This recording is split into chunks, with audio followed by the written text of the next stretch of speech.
Buongiorno da Leandro Maggi, buongiorno da Adria, siamo davanti ai cancelli di Adria Racing. Sappiamo dalle ultime notizie che purtroppo l'ufficiale giudiziario è entrato all'interno dell'autodromo. Naturalmente non vogliamo entrare nell'ordine e nel merito di questo, non ne siamo in grado, non sappiamo, non abbiamo le carte davanti, quindi non ne sappiamo più di voi, però vogliamo capire cosa questo comporterà per il nostro territorio.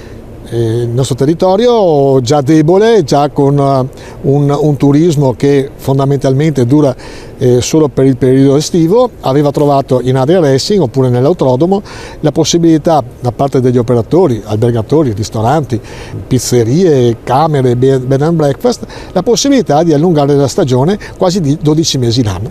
Quindi adesso andiamo ad ascoltare un operatore, uno per tutti, dell'Hotel Formula di Rosolina e magari ci spiegherà che problema potrà creare per l'indotto che appunto gravita, naturalmente avendo anche la massima considerazione, la massima vicinanza con tutti gli operatori, tutte le persone che ci lavorano dentro questo autodromo, che sicuramente sono decine e decine di persone. Comunque noi lo guardiamo dal punto di vista degli albergatori del settore turistico. Paolo Segato, uno dei titolari dell'Hotel Formula, voi lavoravate molto con l'autodromo, che disagio potrà portarvi nel breve periodo e che preoccupazioni potrà creare alla vostra categoria? Allora, l'autodromo generava un forte indotto e anche destagionalizzava i periodi, quindi era sicuramente un'attività di tutto rispetto che faceva ruotare le economie locali, tutte da B&B a strutture ricettive non solo basso pugliesane ma in particolar modo Adria, poi anche Rovigo stessa. Mancando questo indotto sicuramente non è che nel breve risolvere, cioè tamponare o risolvere questa situazione critica.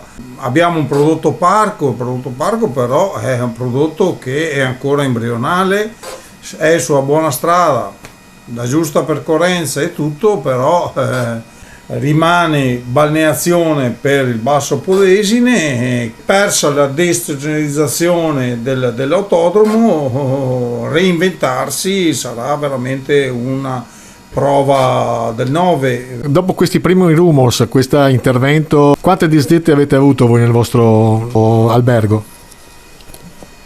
Ma ci siamo sentiti tra operatori e tutti hanno avuto le disdette al 100%, quindi ricade, poi va tutto a caduta, quindi da fornitori a dipendenti, di chi aveva le prenotazioni già in essere, il programma è saltato e non sarà solo del breve periodo.